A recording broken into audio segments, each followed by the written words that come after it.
Magandang araw mga bro, welcome back to my channel, Miltic Vlog. So ito, merong pumapasok, pangatlong pumasok ngayong araw. So wala pang bakas.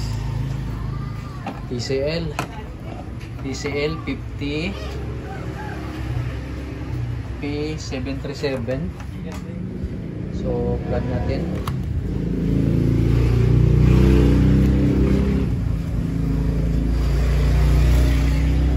Kamay on, yan na display.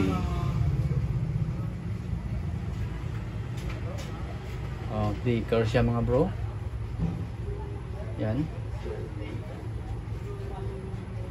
Suntayin natin kung ano pa ang nito problema.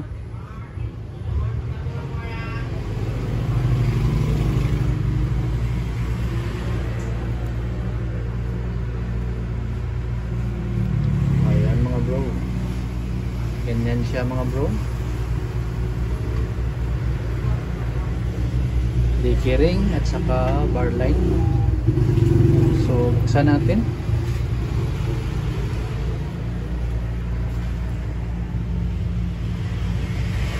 Ano?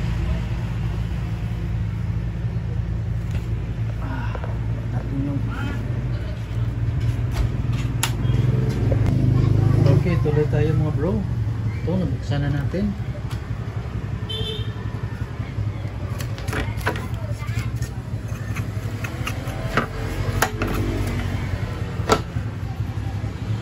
So yung basic natin na gagawin pag ganito, dalawang ribbon. So ibig sabihin may nagdadrive sa right, may nagdadrive sa left. So paano natin malaman na kung saan tayo magpo-focus, yung malaman natin yung saan side ang may problema. Susubukan natin mag-unload. So unload natin siya dito. Kung ibig sabihin kung titino siya, so ibig sabihin dito lang tayo dito banda lang tayo mag-execute. So unload natin.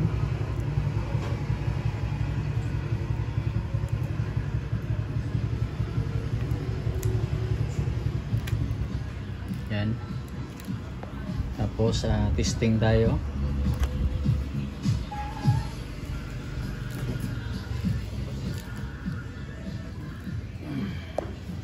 Yan ang power i-on natin.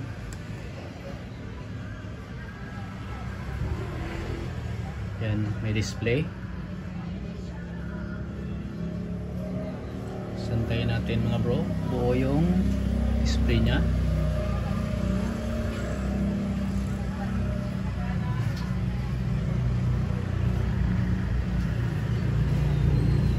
Tingnan natin hanggang mag-display yung home nya.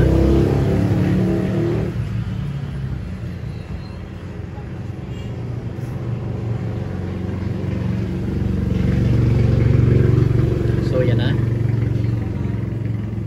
So okay siya mga bro. Buo pa yung sa kabilang side. So pag ganito, huwag na natin kalikutin itong dito banda kasi alam natin na nanload natin ito tapos tumino yung kabila. So dito na tayo mag-focus. So bunutin muna natin. So ngayon paano natin malaman? Kasi kadalasan pag ganito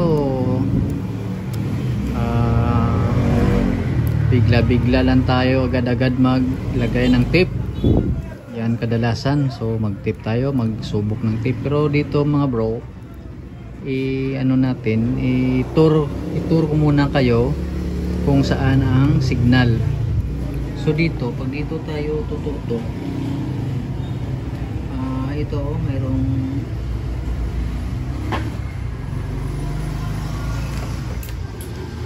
tayo ng yan o. Yan o, mayroon siyang label. Yan o.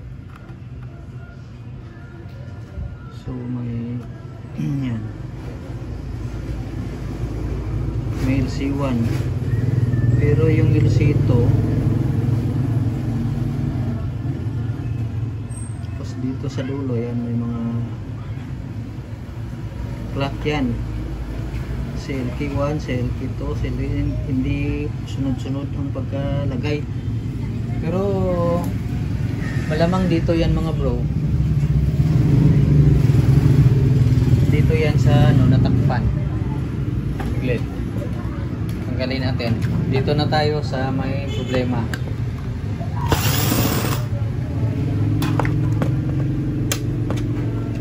Para ipakita ko na mayroon yung ano,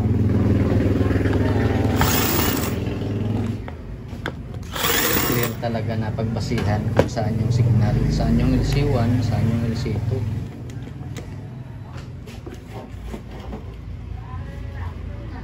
So yan mga bro, kung mapapansin ninyo, pansin natin yan, may nakalagay LC1, LC2. So yan, sunod-sunod na yan. Itong resistor na to is ano to, zero resistance, usable. So LC1, LC2 ito magkasunod-sunod, 8, LC8 itong dalawa, hindi natin alam kung signal din to yung dalawa. Yan o. So kung ano natin, ititest natin yan mula dito, ang bagsak bagsak dyan is dito rin, dito. So subukan natin ikabit yung rate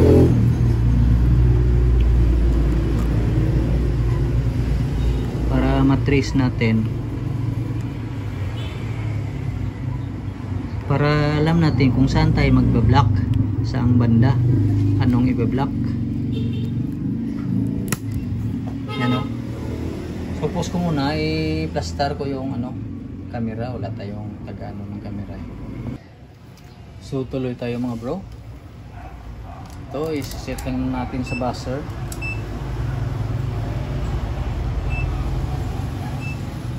Yan.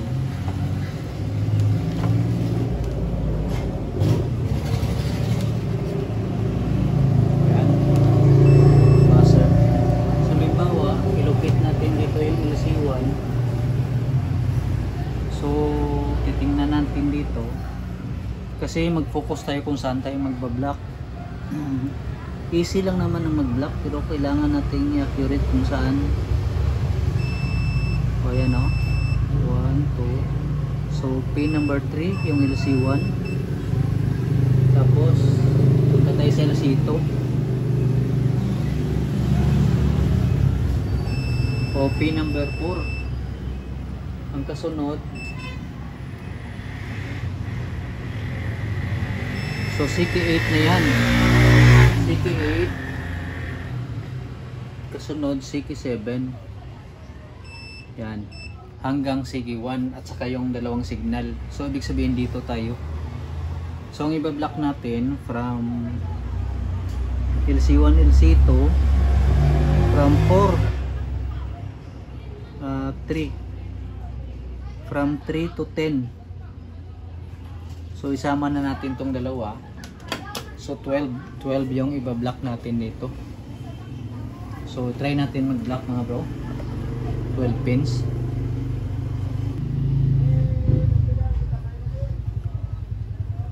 So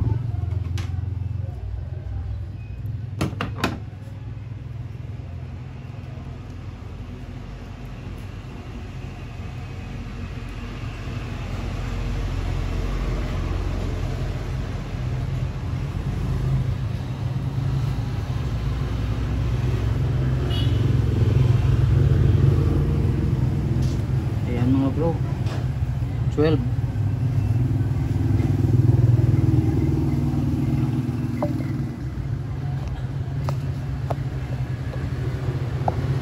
Tanggalin ko yung camera para makita. Yan, 12 pin yan. Yan. So kabit natin.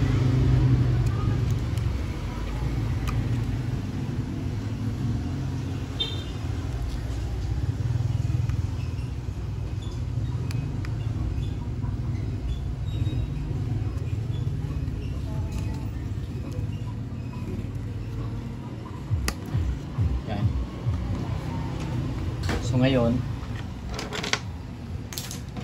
nag-block tayo, wala tayong kaba kasi tinitrace natin kung saan ang i-blocking.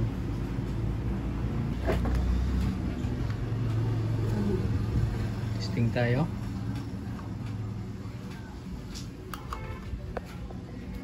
Para walang kaba. Kasi alam natin kung ilang pins ang block natin. Yan. Oh, mga bro, ang linis oh. Kita mo sa texture ng logo. So, antayin natin na mag-full screen siya. So, kung bago ka pa lang sa aking channel mga bro, sana huwag kalimutan mag-subscribe sa aking munting channel, Meltic Vlog. Yan oh. So, malinis talaga mga bro. Yan.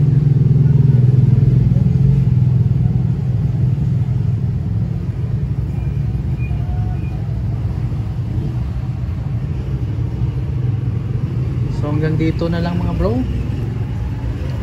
Salamat sa panonood. God bless sa ating lahat.